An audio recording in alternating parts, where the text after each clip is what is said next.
الحمد لله رب العالمين والصلاة والسلام على أشرف المرسلين وعلى آله وأصحابه أجمعين وبعد. أعوذ بالله من الشيطان الرجيم. بسم الله الرحمن الرحيم. شهر رمضان الذي أنزل فيه القرآن هدى للناس وبينات من الهدى والفرقان. وقال النبي صلى الله عليه وسلم: خيركم من تعلم القرآن وعلمه. صدق الله وصدق رسول اللہ صلی اللہ علیہ وسلم. سامعین و ناظرین، یہ ماہ مبارک رمضان المبارک، یہ شہر سیام تو ہے ہی، مگر اللہ نے اس کو قرآن میں شہر قرآن کہا. کیوں؟ کہ یہ روزے سے پہلے قرآن کی ہمیں یاد دلاتا ہے. قرآن کی قرأت جاری و ساری ہو جاتی ہے پوری دنیا میں. آپ کو پتہ ہے کہ جب رمضان کا چاند طلوع ہوتا ہے تو مسلمان سب سے پہلے اس ماہ مبارک میں قیام کرتے ہیں، نماز تراویح پڑھتے ہیں، پوری دنیا کے مسلمان، اور اس میں قرآن کریم کی تلاوت ہوتی ہے. یعنی عمل میں بھی یہ شہر قرآن پہلے ہے اور شہر سیام پھر دوسرے دن لوگ روزہ رکھتے ہیں. اب اللہ تعالی اجل، اعظم، اکبر، ارحم، اعز ہیں. اسی طرح ان کا کلام بھی کلاموں میں سے اکبر، اعظم، اجل اور اعز ہے. کیوں؟ کہ کسی بھی کلام کا درجہ بلاغت کے اعتبار سے، اپنے مضمون کے اعتبار سے، کلام کی فصاحت کے اعتبار سے، کلام کی حکمت کے اعتبار سے، دانائی اور عقل مندی کے اعتبار سے بھی متکلم کے مطابق ہوتی ہے. اور خود نبی کریم صلی اللہ علیہ وسلم کا بھی ارشاد ہے کہ فضل کلام اللہ علی سائر الکلام کا فضل اللہ. اللہ کے کلام کی فضیلت بقیہ کلاموں پہ بھی ایسے ہی ہے جیسے اللہ بزرگ و برتر کی فضیلت. تو اللہ تعالیٰ نے انتہائی کرم فرمایا اپنے اہل ایمان بندوں پہ. ان محبوب بندوں کو اللہ نے یا ایھا الذین آمنوا کہہ کر خطاب فرمایا کہ انہیں اللہ نے کو قرآن بھی عطا فرمایا، اور وہ بھی شہر رمضان میں. اور ویسے بھی جیسے بعض احادیث میں ہے، تصریح ہے اس امر کی کہ اللہ کی جو کتابیں پہلے بندوں پر نازل ہوئیں وہ بھی یقیناً اللہ کا کلام ہے. تورات، انجیل، زبور، صحف ابراہیم و موسیٰ. تو یہ کتابیں بھی رمضان کی مختلف تاریخ کو ہیں. تو روزے دار کی، جیسے ہم نے عرض کیا تھا، فکر اور سوچ اور نظر ان چیزوں پر ہونی چاہیے. محض یہ نہیں کہ میں نے روزہ رکھا ہوا صبح سے اور مجھے بھوک لگی ہے، پیاس لگی ہے، اور شام کو میں نے خوب سے رو کے کھانا ہے. اس طرف نظر نہ رکھے. اللہ اس کو سحری بھی کھلاتے ہیں، پھر اللہ افطاری بھی کھلاتے ہیں، اور سحری اور افطاری کے مابین اللہ اسے صرف پیٹ کا روزہ نہیں رکھنے بلکہ زبان کا بھی روزہ، فکر اور سوچ کا بھی روزہ، ہاتھ کا بھی روزہ، کلام زبان کا بھی روزہ، کان کا بھی روزہ، ہاتھ اور پاؤں کا بھی روزہ، کسی عضو سے بھی اللہ کی نافرمانی نہ ہو۔ اللہ یہ توفیق دیتا ہے اپنے بندوں کو، الحمدللہ۔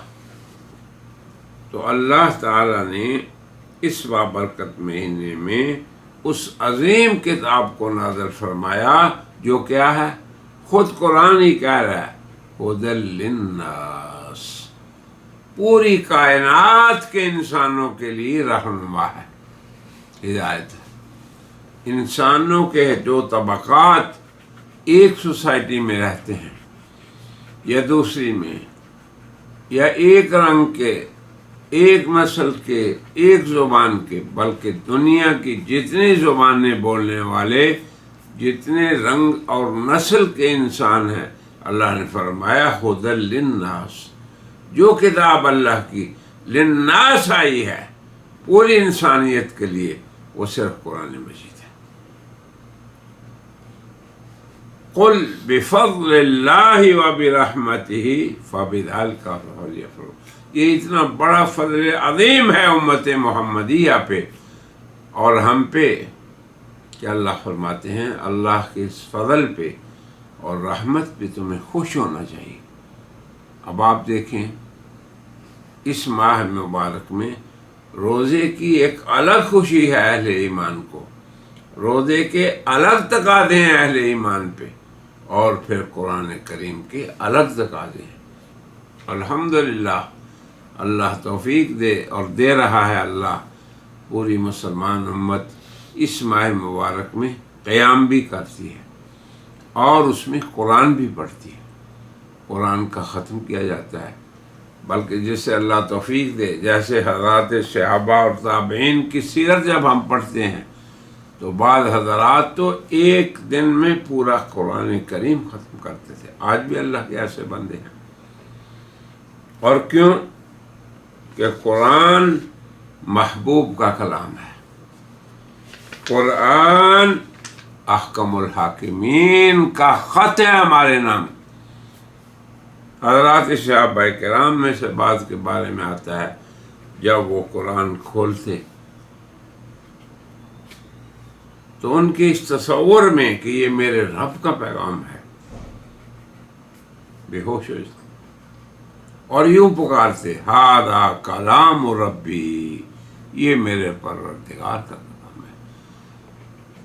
حضرات محترم، میرے محترم بھائیوں، بہنوں، بچوں اور بچیوں، اس کو نعمت سمجھیں، غنیمت سمجھیں، اور یقین کریں کہ حضور اکرم صلی اللہ علیہ وسلم کی یہ حدیث ہمارے سامنے رہے کہ یہ موقع اور مناسبت اور پورے سال کے اندر یہ مبارک ایام اسی کے ساتھ خاص ہیں۔ اسی لیے تو آپ نے فرمایا، بڑی مشہور حدیث ہے کہ آپ منبر مبارک سے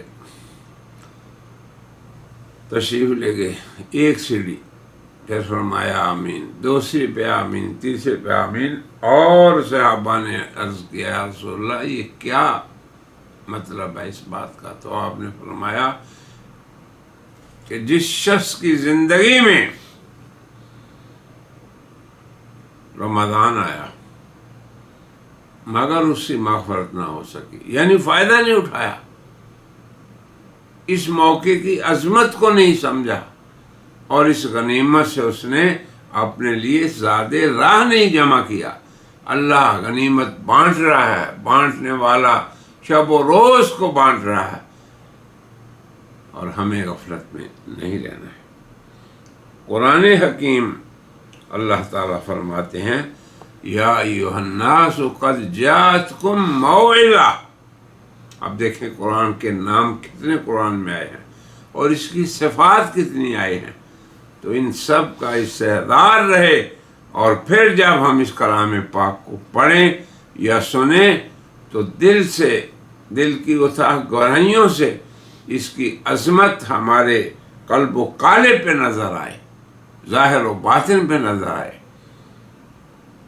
اور اس کے ظاہری آداب یعنی آدمی باوضو ہو، صاف ستھرا ہو، قبلہ رو، یعنی جیسے کہ حضرات نے لکھا ہے اہل علم نے. اور اس کے باطنی آداب کہ اس کا تقدس، اس کی عظمت، سب سے پہلی بات یہ ہے کہ یہ احکم الحاکمین کا خطاب ہے، والا نامہ ہے، گرامی نامہ ہے بندوں کے نام.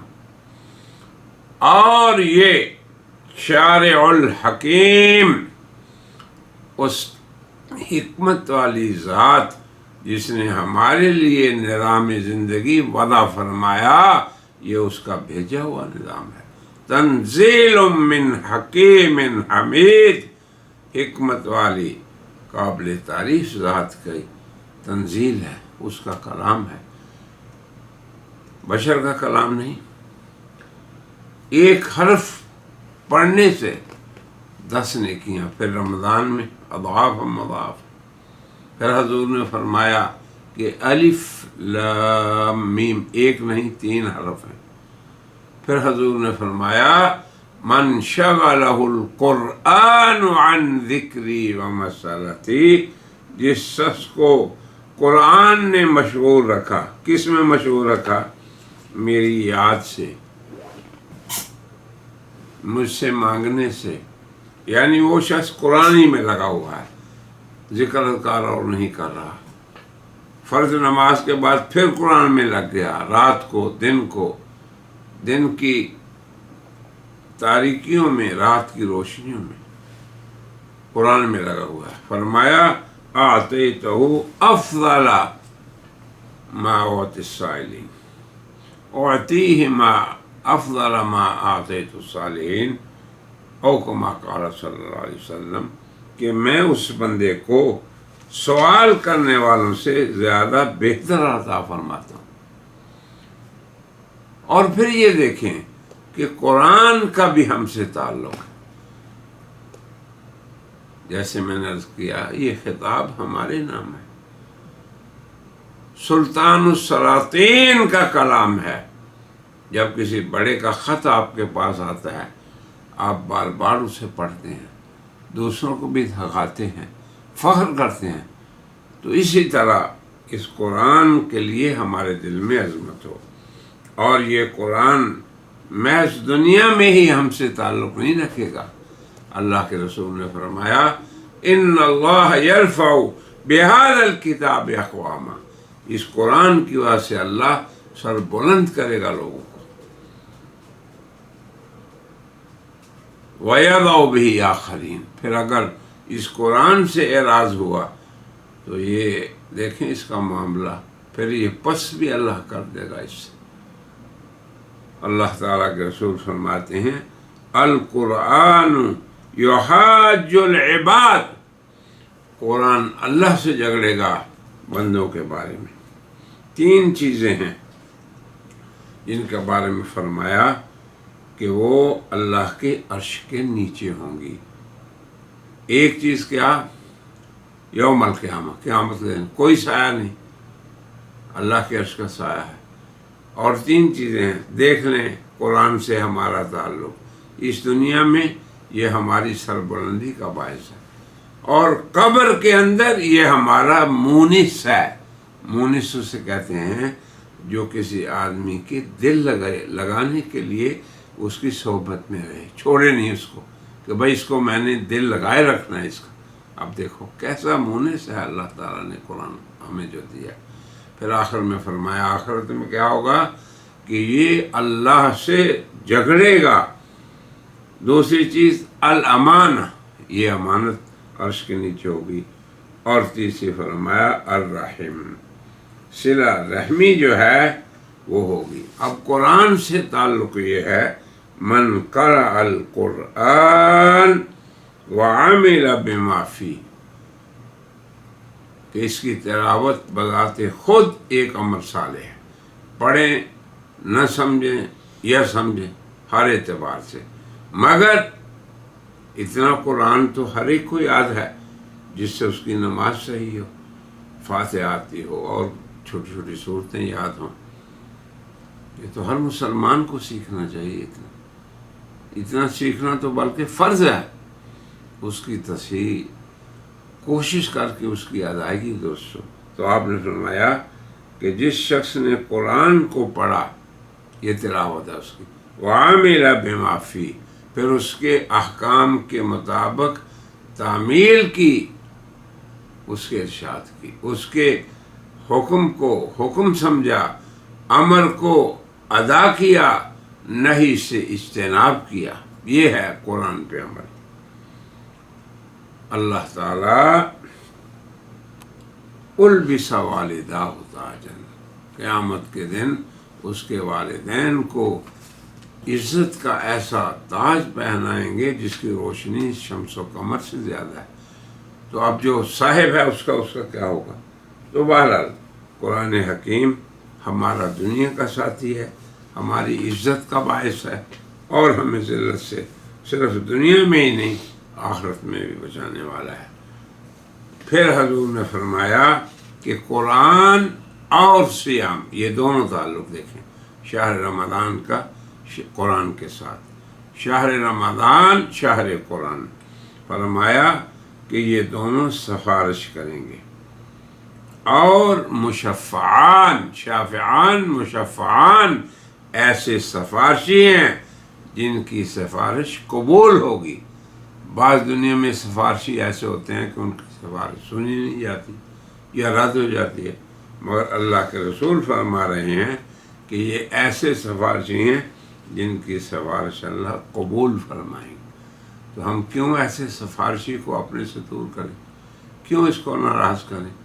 نبی کریم صلی اللہ علیہ وسلم نے فرمایا، قرآن حکیم میں ایک آیت ہے کہ قیامت کے دن رسول کہیں گے یا رب ان قوم اتخذوا ھذا القرآن، اے اللہ میری اس قوم نے اس عظیم قرآن کو چھوڑ دیا، تو بھی آج ان کو چھوڑ دیا۔ تو قرآن اور ہمارا ساتھ اس دنیا کا بھی ہے، دنیا کے بعد قبر کی زندگی کا بھی ہے برزخ میں، اور پھر حشر کی زندگی کا۔ اللہ تعالیٰ سے دعا ہے کہ اللہ ہمیں قرآن کی عظمت کو سمجھنے اور اس کے احکامات پہ عمل کی توفیق عطا فرمائے، اور رمضان کے اس مہینے میں اللہ تعالیٰ ہمیں کما حق کو ہو اس قرآن سے استفادہ کرنے کی توفیق عطا فرمائے۔ وآخر دعوانا الحمدللہ رب العالمین۔